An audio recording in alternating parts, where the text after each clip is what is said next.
Good evening, ladies and gentlemen, or good morning.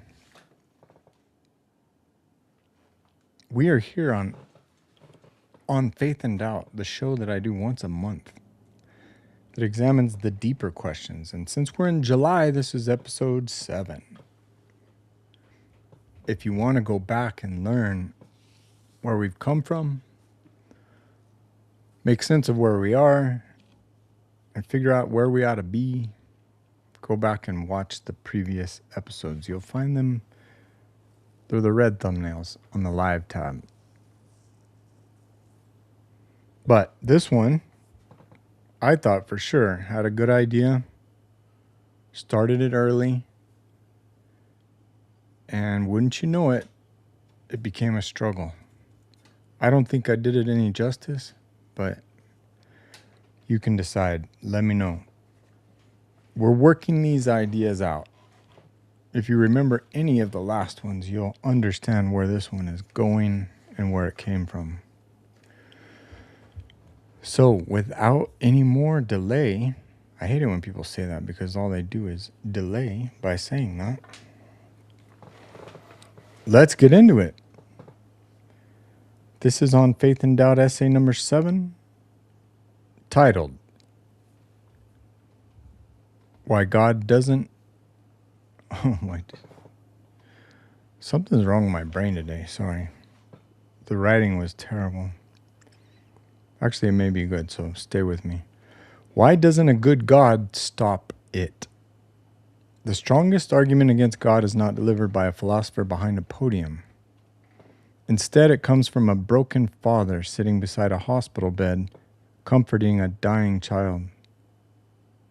The father is looking at his son with tubes running into his body, listening to machines beep in the dark, and waiting for a doctor to walk through the door and tell him whether his son is going to live. He may have believed in God. He may still want to believe in God. But the weight of all of it pushes him to curse the idea that an all-powerful God would allow this suffering. That father is not looking for a religiously clever answer. He doesn't need someone to explain that God works in mysterious ways and that everything happens for a reason. He doesn't need random verses tossed at him before anyone has had the courage to sit down with him. The man wants to know why God did not stop it. If God knew this child before he was born, if God formed him in the womb, if God saw every cell in his body, then God saw the cancer too. He saw it before the doctors did. He saw it before the father did. He saw the day it would begin, the pain it would cause, and the death that it might bring. And yet, he still allowed it. Christians should not run from this question. If God knew this was happening and had the power to stop it, why would he allow it? We should not pretend the question is disrespectful or lacks faith. It could be one of the most honest questions a man can ask. Christianity claims that God is good, all-powerful, and in ultimate control. But suffering puts every one of those claims into contradiction. The world gives us plenty of evidence of this dilemma to work with. Children get cancer, young mothers die, families are destroyed in car accidents. Good people spend years in pain while cruel people live long enough to enjoy what they stole from others. Some prayers appear to be answered before they are finished. Others are repeated for years and seem to vanish into silence. If God can stop these things and does not, then the accusation is obvious. Either he is not as powerful as the Christians claim, or he is not as good. That accusation has driven people away from God for centuries. It has also haunted people who remained faithful. Job asked it. David asked it. Christ himself cried out on the cross, asking why he had been forsaken. But the Bible does not hide the question because the Bible was written by people who knew suffering was not an intellectual exercise. They buried children. They watched armies destroy cities. They lived through famine, disease, betrayal, and death. They did not need to be convinced that the world was broken. Religious people often make things worse by answering before they have listened. Everything happens for a reason. God has a plan. Suffering makes us stronger. The child is in a better place.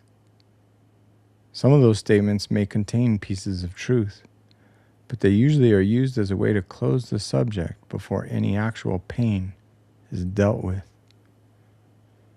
Everything may happen for a reason, but that doesn't mean we know the reason. God may have a plan, but the person speaking usually has no idea how this particular death fits into it. Suffering may make people stronger, but it also ruins people. It leaves many bitter, frightened, addicted, and unable to trust anyone again. A child may be in a better place, but his mother will forever go home to an empty bedroom.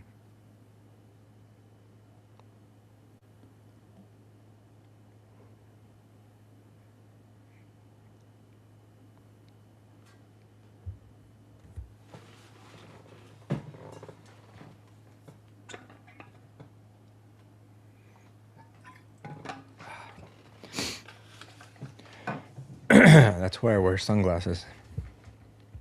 Cheap answers do not defend God. They protect us from having to look directly at the wound.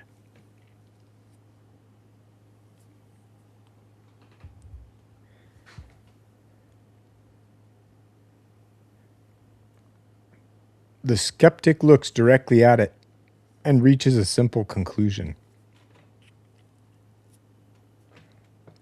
A good God would stop this. An all-powerful God could stop this. Since it continues, such a God does not exist. That argument has power because it sounds like common sense. If a man saw a child drowning and could save him without risking anything, we would call him evil. If he stood there and watched, we would not accept his explanation that the child's suffering served a larger purpose. We would ask why he did not jump into the water. The skeptic looks at God the same way. God sees every drowning child, every tumor, every act of violence, and every terrified parent. He doesn't need to risk himself to intervene. He does not lack time, knowledge, or power. So if he allows the suffering anyway, why should we not judge him the way we would judge the man standing beside the water?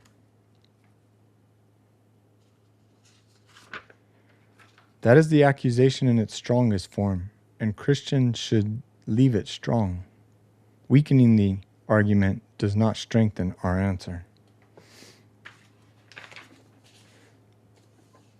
The first Christian response usually points to human freedom. God created people who can love, obey, forgive, and sacrifice. Those things mean very little if the opposite is impossible. A man cannot be faithful if betrayal is not available to him. He cannot be courageous if he is protected from every danger. He cannot love if he has no power to reject the person in front of him. Freedom carries a terrible risk. The same creature who can love can also hate. The hand that can feed a child can strike one. The mouth that can tell the truth can destroy a reputation with a lie. The will that can choose God can also choose cruelty, selfishness, and death. God could stop every evil choice before it causes harm. He could freeze the gunman's finger. He could close the drunk driver's eyes before he ever reached the car. He could make every knife dull when it was raised in anger. But then human freedom would become a kind of theater.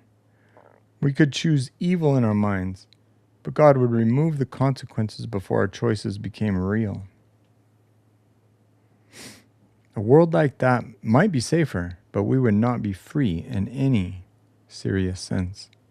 We would be children swinging wooden swords while God stood nearby, making sure no one ever got cut. Our decisions would matter only until they became dangerous. That helps explain murder, war, betrayal, and abuse, but it doesn't explain childhood cancer. A child does not choose a tumor. His parents do not freely decide that his cells should turn against him. The free will answer works only so far. It explains the suffering human beings cause one another. It does not explain earthquakes, infection, genetic disease, or the slow destruction of a body from within. Christians often move from free will to the fall of Eden. The world is not as God meant it to be. Human rebellion did not remain locked inside the human heart. It damaged creation itself. The ground became hard. Bodies began to fail. Disease entered. Death followed. The world still carries beauty, order, and life, but it also carries death and decay. A body can heal itself, but it can also grow a tumor. Rain can feed a field or wash away an entire town. Fire can warm a house or burn a family alive. The world works well enough to live in, but not well enough to trust it completely. There is some sense in that answer. A physical world needs regularity. Cells divide because bodies need to grow. Fires burn because fire has properties and purpose. Gravity pulls because without it, nothing would remain in place. Doctors can study the body because the body behaves according to consistent patterns. Farmers plant because seasons come.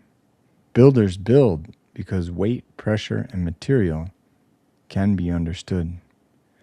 The order that makes life possible also makes injury possible. The same cells that divide to repair a wound can divide in a way that destroys the body. The same gravity that holds a child on the earth can pull him down off a roof. The same rain that keeps him alive can flood the river and sweep him away. God could interrupt all of it. He could stop every dangerous cell. He could hold every falling child in the air. He could make every bullet harmless before it reached innocent flesh. He could keep the fire warm enough to cook food, but never hot enough to burn skin. That sounds like a better world, and in many ways it would be.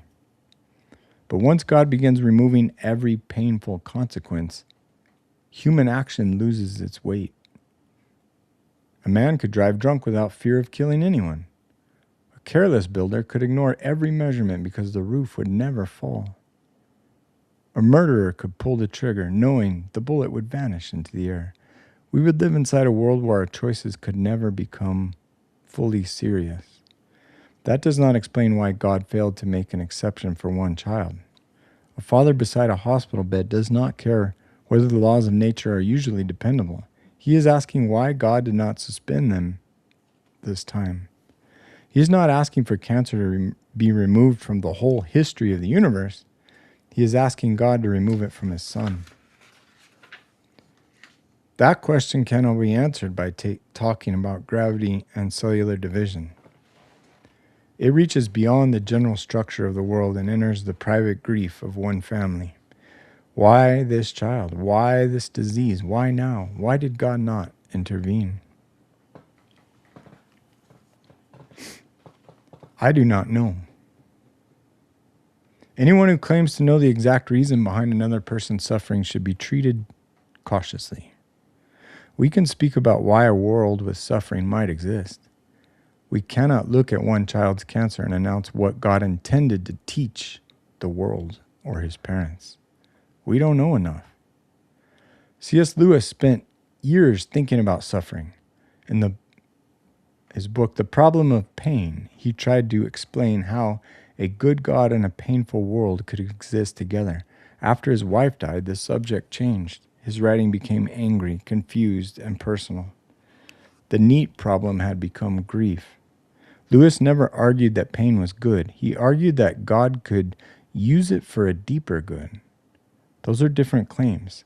Cancer does not become good because the family learns compassion. A death does not become good because someone begins to appreciate life. The good that grows around suffering does not change what the suffering is. Pain can make a person stronger. It can also destroy him. It can soften one heart and harden another. It can bring a family together or split it apart. There is no automatic machine inside suffering that produces wisdom. Some people come out of pain more loving. Others come out crueler crueler than they entered. The Bible leaves room for that confusion. Job does not sit quietly and praise the educational value of his losses. David does not write polite little poems about how suffering improved his attitude. Christ does not treat death as a useful spiritual exercise. He weeps, he asks for the cup to pass, and he calls death an enemy. Christianity does not begin by telling us suffering is good. It begins by telling us something has gone wrong. Before using evil to disprove God, we should ask what we mean by evil. When we see the suffering of a child and call it evil, we mean it should not happen. We mean the child ought to live. His body ought not turn against him. His father ought not have to watch him die. That little word ought implies a lot. A material universe can describe what happened inside the child's body. It can explain the cells, the mutations, the tumors, the blood flow, and the death. But it cannot explain why any of it is wrong. If the universe is only matter moving through time, then cancer is not evil. There would be no evil, because for there to be evil, there must also be good. C.S. Lewis argued that good and evil are not equal forces. Good can exist by itself. Evil cannot. Evil needs something good to destroy. A lie corrupts language. Betrayal corrupts trust. Cancer takes the healthy processor of cellular growth, and turns it against the body. It cannot grow in a stone. It needs life before it can destroy life. Evil is therefore not its own creation. It is a parasite. Even the devil in Christianity is not an eternal God of evil, standing opposite God as an equal. He is a fallen creature of God, whose existence, intelligence, and power came from God. His evil lies in how he uses those good things against the source that gave them to him. This does not explain why God allows suffering, but it exposes something inside the accusation against them. When the skeptic calls a child's cancer evil, he means more than that it is painful or unwanted. He meant it should not happen. The child ought to live. His body ought not turn against him. That judgment assumes real good has been violated. If the universe is only blind matter, cancer has broken no moral law. One biological process has simply defeated another. We may hate the result, but nature has done nothing wrong. No father beside his dying son believes that. He believes his child's life is truly valuable, and that the cancer is taking something away that it has no right to take. His anger at God depends on the moral order he is using the suffering to question. Say that last one again. His anger at God depends on the moral order he is using the suffering to question. I should rewrite that, huh? The argument from evil may therefore point toward God before it points away from him, but it still leaves the harder question unanswered. Why would the God behind that good allow it to be corrupted? We have already considered freedom in the natural order of the world. Neither tells the Father why God did not make an exception for his child. Nor can we dismiss suffering by saying some greater lesson may come from it. A child cannot be used merely to improve the character of the people watching him die. If that were God's entire purpose, the skeptic would be right to call it monstrous. The answer must be larger than a lesson, and it must be larger than this life. If death is the end, then much of the suffering in this world would never be repaired. A child who dies at 2 does not receive his missing years because his parents later become wiser or help another family. Their son is still gone.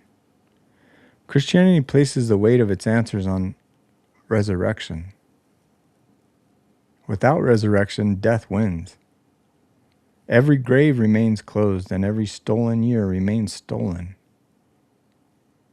Paul admitted as much. If Christ was not raised, then the Christian faith is nothing. The claim cannot be used simply because we need a happy ending. Either Christ rose or he did not. But if he did, then suffering and death must be judged from beyond the grave rather than inside of it. The cross first appeared to prove that evil had won. Christ was ultimately betrayed, condemned, tortured, and killed. God did not prevent it. He allowed human freedom, political cowardice, religious pride to spend themselves against his son. None of that evil became good. The betrayal remained betrayal. The torture remained torture. The death remained death.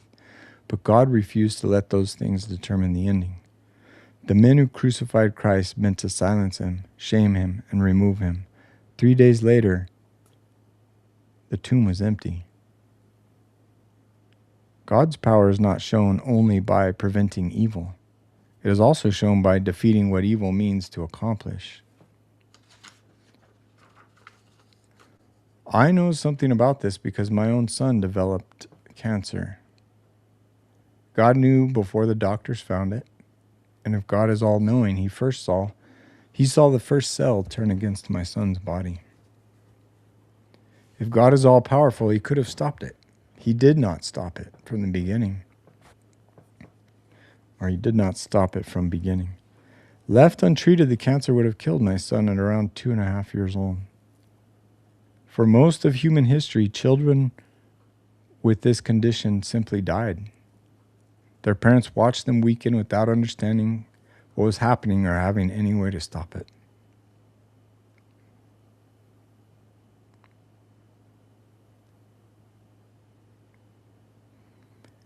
Whew, it's been a long day.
Yeah, sometimes it gets me. My son suffered through the disease and the treatment used to save him. I will not call that suffering good.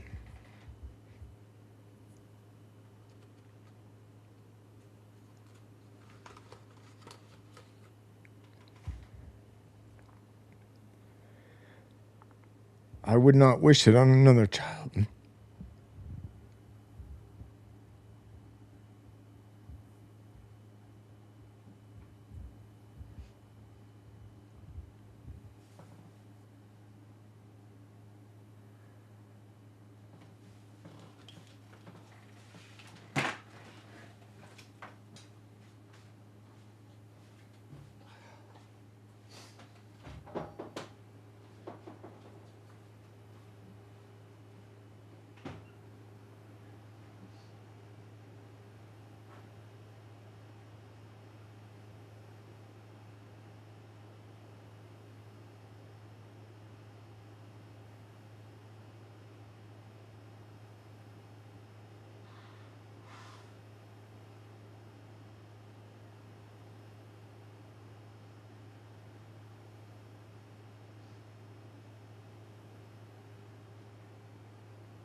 I had to get myself together. Obviously, the devil has bitten me back. Here's the Coke that I so desperately don't want to drink anymore, or do, but at least we cut it down to one a day, and some days none.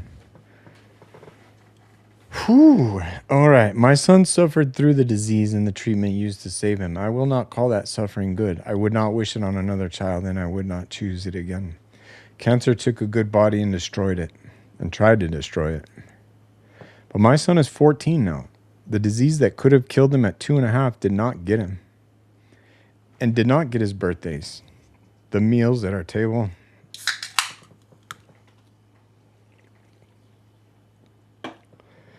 the arguments and fights in our home, the competitions, the laughter, the ordinary days that followed. I have watched a boy grow up.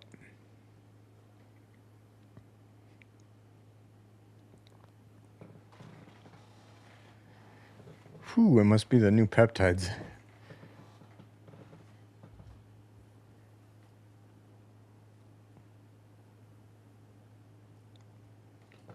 That's a good sentence. I just can't read it.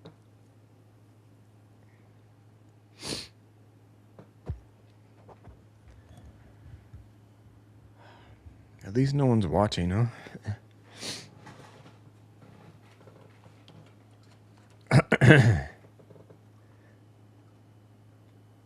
I have watched a boy grow up where the cancer intended to leave an empty room.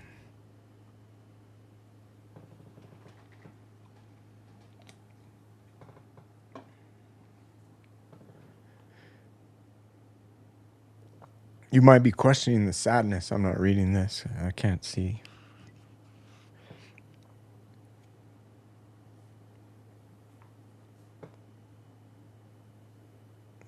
I'm grateful for my son.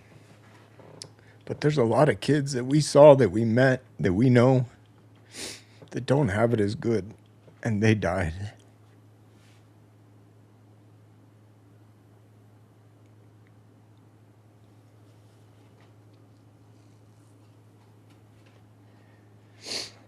And if that doesn't cause you to raise your fist,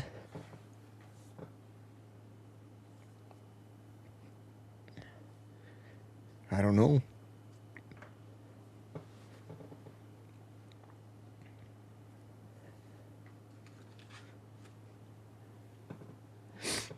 Man, I'm a mess.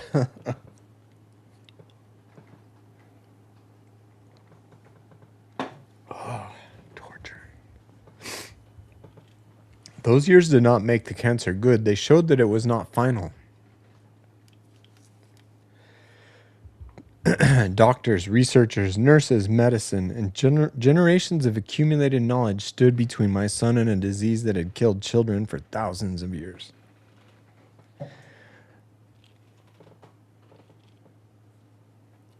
I do not see those things as alternatives to God. Human beings learn how the body works, and using that knowledge to preserve life is part of the good resisting the corruption. That sentence a little choppy. Human beings learning how the body works and using that knowledge to preserve life are part of the good resisting the corruption.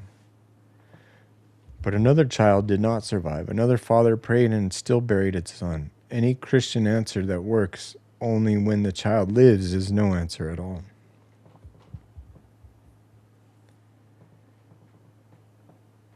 The resurrection must reach the child too.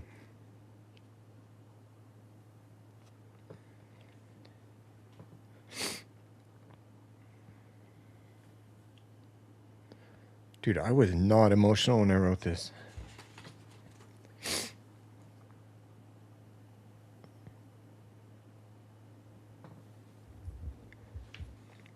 My son's survival gave me the years the cancer might have taken. The resurrection says that even cancer had killed him. If it had killed him, it could not have carried him beyond God's reach. That does not make a funeral painless. It means the grave is not the final possession of the person inside it.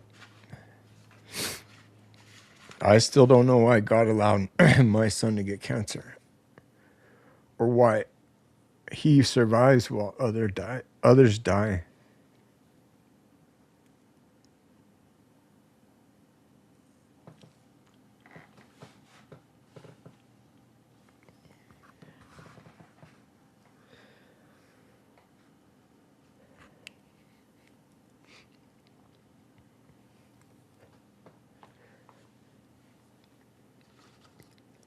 Christianity does not give me that private knowledge. It gives me a God who entered suffering himself.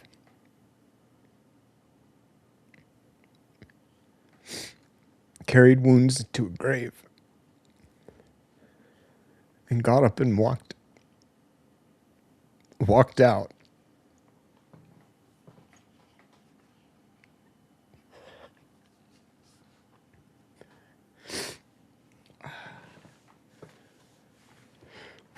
I'm almost done.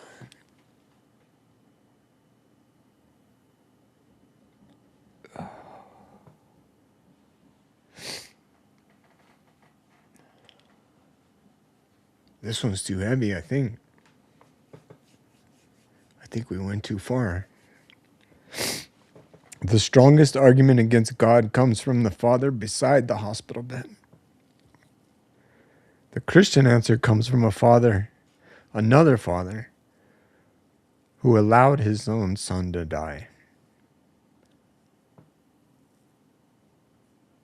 God did not stop the crucifixion. He defeated what the crucifixion was meant to do. Cancer is not good.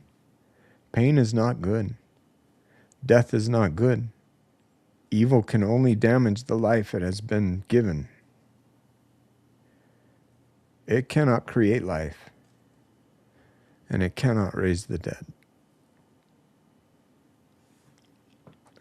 Thanks for hanging with me.